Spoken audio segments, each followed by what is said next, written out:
Okay, saka taunza matray edu amuno. Saka aya matray acho aya. Then amwe mapots aya. Saka tichangoshandisa zvatinenge tashandisa. Kneeling mat, because sometimes unongochishandira pa iri pasi. So at least kana wakanila zvinenge zviri nani. But otherwise, some greenhouse, I think we are almost there. Mvura tine imwe yakango nayawo ikazadza zvimabhaketi izvi. But mvura haisi a big issue. Ndatichakurakidzai mugodhi umo kuti mune chii. Mvura irimo, mune 2 submersible pump imomo. Then generator redu ndori kufana kupusha mapamp iwayo. Rikatadzawo, then tine imwe battery powered pump yatinoshandisa kudiridzisa. Because it's a lot of work panapa, guys. Saka tinoda kutobatsirwa nemachine. It may look small, but it's a lot of work. Otherwise, pasina machine zvinonetsa. Saka nhasi pakazara panapa. And because summer yakusvika, vanhu vakawanda vanenge vatotanga kutouya. Mukatarisa kumberi uko, motoona kuti pane vamwe vanhu. Uko vatotanga kuside kwavo. But takawanda anyway nhasi, because weather kana yakanaka, so in most cases kunenge kwakangozara-zara. Kana weather iri bore, tinenge takawanda. Saka pane umwe ari kutongouyawo uyo. But anyway, ndo kwatinospenda time yedu kunoko. Rega tione next thing chatakuda kuita kutrai kumutsa generator iyi. Tamutsa generator ndokunge ramuka, rikasamuka, well, that's it. Tinozongonorigadzirisawo, but otherwise kana mumwe munhu achikwanisa kurigadzira, isusu tofanira kukwanisawo kurigadzira. Saka pane kapati kandaona kari kuitika ipapapa. Kapati kari kuitika. Pane lawnmower yaraswapo ine kapati kandiri kuda. But not kuti kanoita kuti generator ritange kushanda. But kanongobatsira pakudonza tambo yacho. Saka ipapapa ndo patinorasira any metal scrap. Then muridzi weipapapa anoirecycla. Saka kandiri kuda ndeikakaka. Ichi. Because changu chekudonzeswa pakaiswa kapipe. Saka no need yekuti chichiraswe ini ndichikwanisa kuzoreplace chepa generator yangu. Saka ndakutongochidimbura. Otherwise lawnmower iyo yatoraswa. Ichi. Tatonacho. Otherwise ma scraps esa. Ndo patinorasira zvimangwenjere. Saka ichi ndo chatichareplace kapipe aka. Cheipapo chakatodimbuka ichi. Saka tichachireplace. Maybe not izvozvi, but soon. Izvozvi rikanombotanga kusota kutry kurestart.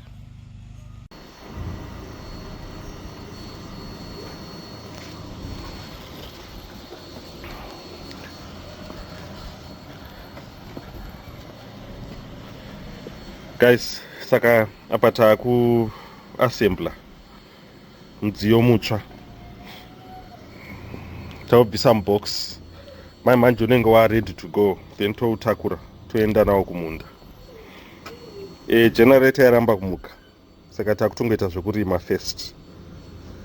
And hatigoni kushandisa karotaveta kadiki because ndeke generator.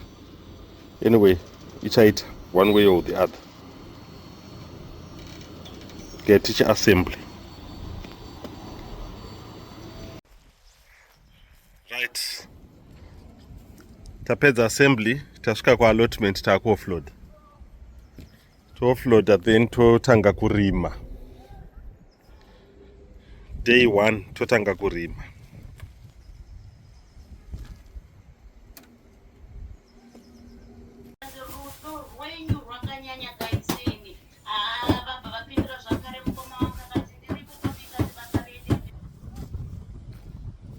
Yeah, saka taparima.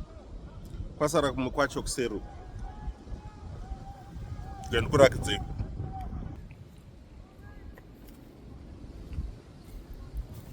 Kwasara uko. Saka ndopanga paine chibage chese ipapa last year. Chibage chakasiyana. Tanga tine Hungarian, tanga tine chekuZimbabwe.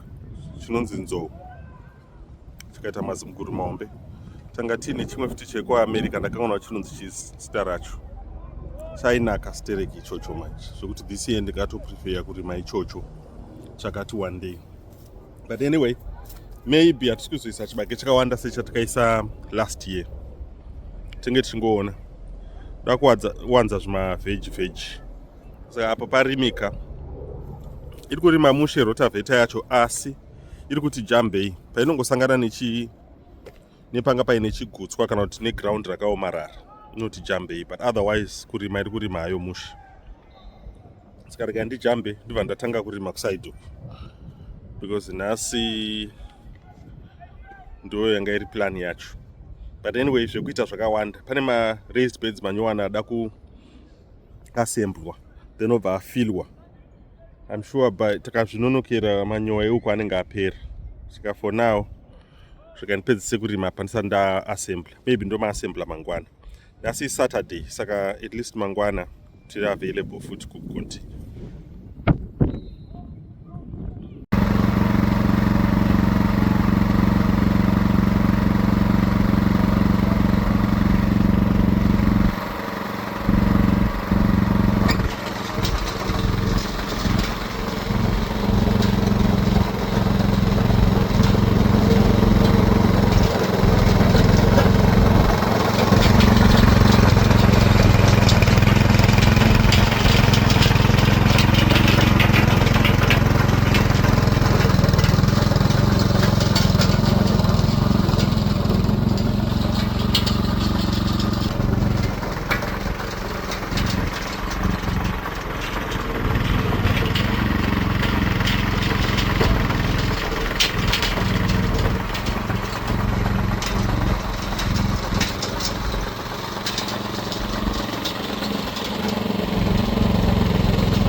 Saka apa patarima apa muri kuona mumwe macho maunenge uchitena uchiita sei munosara museri even like apa pamwe hazvinyatsooneka hazvo pafoni, but saka zvatinoita manje unouya nehara uchingohara kungolevhla only because padiki, otherwise tingadai tisingazvibhodhe nekuzohara after, but zvinongozobudawo mushe kuti paite a bit level.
So guys, breakdown here, day one.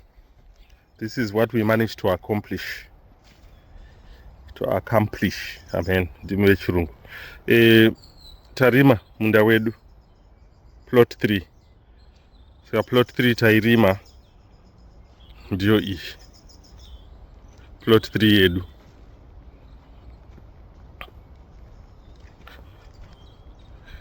Hatisati takudya redu chibage chacho because last frost date haisati yasvika, but at least kwarimika. saka ndiko kuku plot 3 nditore lead iri ndisati ndarikanganwa ndiri pacompost. Yeah, so plot 3 yarimika. Chimwe chatakwanisa kuita kuclear pa potting top pedu, pa potting table yedu mu greenhouse. It means takwanisa kudyara. Ma temperatures asati are very favorable, but kubvira mangwana nhasi maximum yanga iri 12, hameno kana zvazochinja, but kubvira mangwana iri lead ndire pacompost apa, because tuma compost twacho twakawanda. Iyi ndiye mvura iyi, water bat iyi. Tinotozoshandisa mvura iyo kudiridza kuside kuno. Then aka akuzokaendesa mu kanogona kuenda mangwana, because izvo zvinoda kutakura tripod stand icho. Kanogona kusara panapo. Saka hapana hedu maseeds atagona kusowa nhasi. Musowi ati zvokuri kuti tonhorei. Saka plus pane maseeds angada kutanga nawo asina kuwana. But rega tichienda kuna musowi. The sowist. Saka ta accomplish a lot. Tomorrow nicha assemble ma raised beds. Tine 2 ma raised beds atakatenga. Metal. Chama assembler. Pane pandiri pa spot pandoda kumaisa. Then after that ndichamuzadza nezvimanyowa nezvimahuswa nechichi kuti tigene height.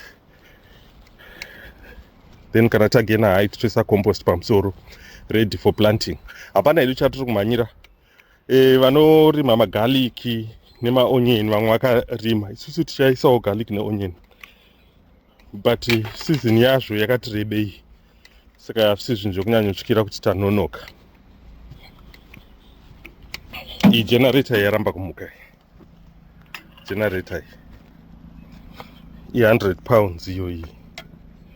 Saka chaimutsa chete. Hatina mari inorara kuseri kwedo. Umu ndo muyamya. Saka mared mangomirira kutopwa up compost up. Saka tisiye zvimwe zvekunoko. Stand inogona kurara ayo kunoko. Normally hatinyanyotyira hedu matsotsi. Because hatisatambobirwa. Plus zvinhu zvakawanda zviri kunoku. Zvinhu zvinenge zvisina masivhali anoshamisa. Saka matsotsi acho haanyanyotambire kunoku except ma-opportunist anenge achida kubata tuma equipment tudiki, tuma tools tudiki, especially twino-operate kana mabati.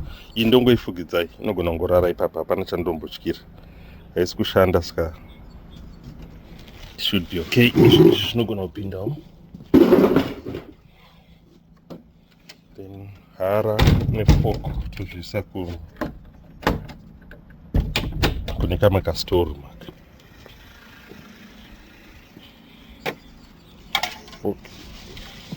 Izvi rega ndibva ndangozviisa mugreenhouse for tonight.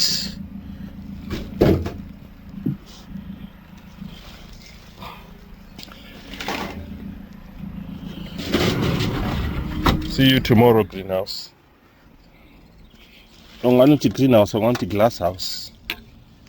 Then mapolitane vamwe vanomati magreenhouse. Zvangosiyana siyana, as long as vanhu vachiziva kuti izvo chiri kurehwa, I guess.